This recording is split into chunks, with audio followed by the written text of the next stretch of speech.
Hey gang, David Guppelt Thinker Farmer here. Today is kind of an unusual setting for a YouTube video. I'm currently at Laurel Falls in the Great Smoky Mountain National Park. I'm on a trip to several job interviews, and rather than spend the extra money for a hotel visit, I decided to go camping in the Smokies on the way. And so spent a couple days here.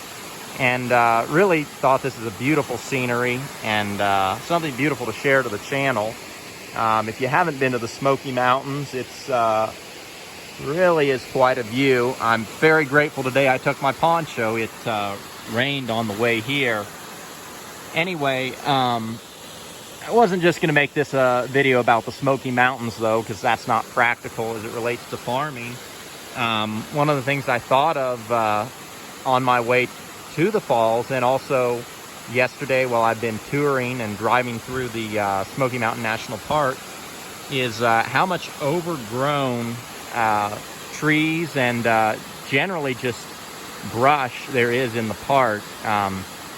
Other than the trails in the park and the roads, pretty much everything is grown up like what you see here.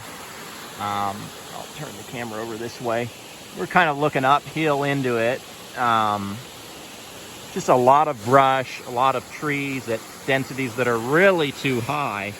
And I don't want anybody to think that I don't appreciate what the National Park Service does. I love the parks and whatnot. But coming through here, I just wish I had a steel chainsaw and I could start thinning out some of these overgrown areas, get more sunlight into them. And not even necessarily to grow grass, just to grow healthier trees, because long term, this kind of over density, I mean, look at that over there. You've got that you've got one big tree there, and it's got all these little trees growing in around it. And right now, I'm just sitting on a ledge here, so I'm not going to get up and walk all around. But anybody that's been to the Smoky Mountains knows it's overgrown with a lot of trees. It really needs to either have a controlled burning in it, or it needs to have trees thinned out just so the remaining trees don't rot out and die. But reality is, if I were to fire up a chainsaw and start cutting trees to thin it out, I'd probably go to jail for it. And the reality is that the policy of pretty much all the the National Park Service is that we don't touch nature. Don't cut any trees. Leave it exactly as it is, and just leave it to grow up like what you see there.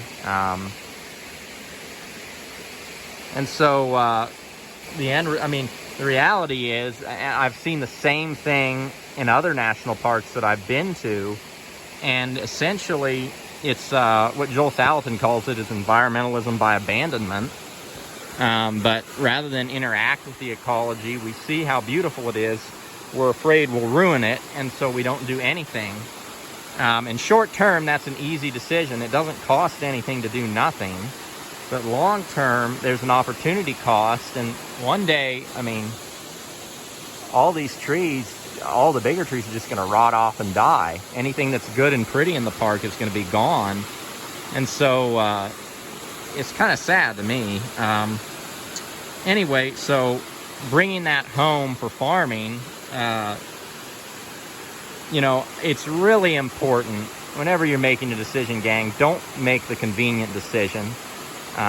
Make the end game decision. Make the decision that's going to move you the farthest forward for the longest time. Make the decision, if you know where you need to end up, make a decision that's going to move you in that direction. And so even as I say that, you know, right now for me, I'm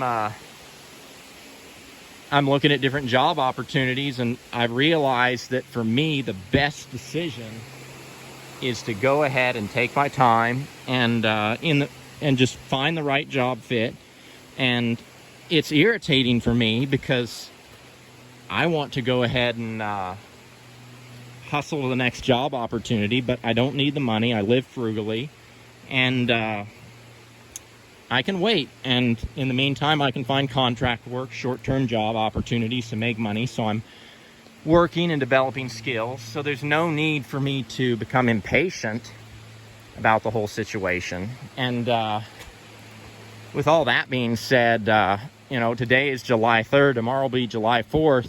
On the topic of making endgame decisions as opposed to making convenience-based decisions, realize that our founding fathers, they put convenience aside and they went ahead and focused on where they were going long term. They knew they couldn't run anywhere else if they wanted freedom, and so they had to make a decision.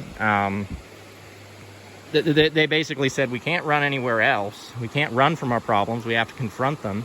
And they made the decisions that now, 250 years later, have led to probably the greatest experiment in human history as far as governments go. Anyway, where else was I going with that? Anyway, finally, yeah, endgame decisions. Gang, realize whatever you do on your farm or ranch, and it doesn't just apply to your farm or ranch. This applies on a personal level, on a relationship level, interpersonally, business. At the end of the day, your crop will come in. Whatever you do in your life, you know, if you make convenience, short-term decisions, you run from your problems, you make a short-term solution, you delay thinning out the forest and just let it grow up and let the trees start to rot, eventually the crop is going to come in. The time of harvest always does, and whatever seed you plant, it doesn't lie. So, anyway, I'm going to kind of walk back down to the falls, give a brief picture of it, but that's kind of all for now, gang. Think about your endgame decisions. It's a great time of year to think about it as we commemorate our nation's history. For me, it's really important every day. Don't make the convenience-based decision. Make the decision that's going to move you the farthest ahead for the longest time. Or make the decision for the long haul. Anyway, I'm going to be enjoying the Smoky Mountains another day or so here. Really doesn't cost anything to come here. Camping is $30 a night, and I'm going to enjoy it, needless to say.